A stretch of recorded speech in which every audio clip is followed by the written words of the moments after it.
This is called a cold open. It's where you say something witty or clever before the intro music. Hello players, welcome to Sexy Tech. I'm your host, Internet's Buzz Stringer. Are you feeling sexy tonight? Well, Sony is, because after Microsoft bought Activision Blizzard for $68.7 billion, Sony bounces back and catches Bungie on the rebound for $3.6 billion. Yeah, those jokes were a stretch, but this is okay. This is what we're here for. But the Blizzard deal wiped $20 million from Sony's market value.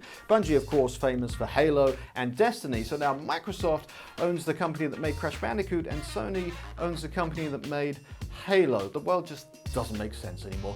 But Sony have to do something to stay competitive. Probably thinking, do we have enough money to buy EA? Do we really want EA? How about Rockstar instead? But there will be some major consolidation in the gaming space in 2022, and in the short term that's usually good for the consumer, but in the long term less competition is always bad, so we'll just have to see how this one plays out. Spotify has to face the music, or rather lack of it, as Joni Mitchell is duetting with Neil Young and also removing her music from the streaming service because of the controversial Joe Rogan podcast. Joe Rogan has been heavily criticized for spreading misinformation about COVID and the pandemic, but Spotify have refused to remove his podcasts. And there are reports of other artists like Graham Nash also removing his music. So soon there'll be no music left on Spotify. But don't it always seem to go that you don't know what you've got till it's gone? Oh, come on. What else should I be doing? Counting crows? Okay, I'm done. Nintendo. That name is music to my ears. Except Nintendo doesn't want you to have any music to your ears, as they have issued over 1,300 copyright blocks for YouTuber Gilva Sunner, who uploaded popular game music from games like Zelda and Super Mario Bros. Nintendo's game music isn't available on streaming services or their own YouTube channels, so the only way to legally listen is to carry around your SNES and TV like a boombox and have the game pause at exactly the right moment. This is due to the extremely tight copyright restrictions in Japan. I mean, come on, Nintendo. I can only hum doot doot doot doot doot to myself so many times. If this video is taken down, it's because Ninty sent the feds around.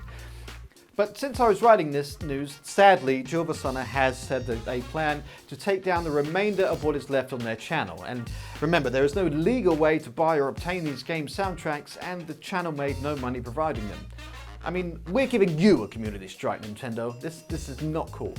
Now, it's been 18 years since Half-Life 2, and while we are a bit overdue for a fully fledged sequel, it is getting controller support.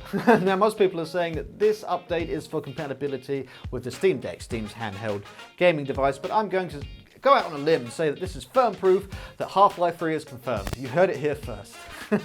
But for Sega, it's the last. It's the end of an era for Sega, as it is quitting the Japanese arcade business. I mean, the writing has been on the wall for some time. Back in the 80s and 90s, the video game arcades were places of innovation and had much better hardware than what you could physically have at home. Now, of course, everybody plays at home. And in 2021, the Namco Funscape Arcade closed its doors in London. And while none of this is surprising, we want to say thank you for the memories. And I hope we made some memories, because that's the end of the news. The news is over. What did we miss? Drop it in the comments. Come back Friday for more. And until next time, keep playing and be excellent to each other. The Back to the Future musical has finally returned to theatres. I thought that's about time. Bye!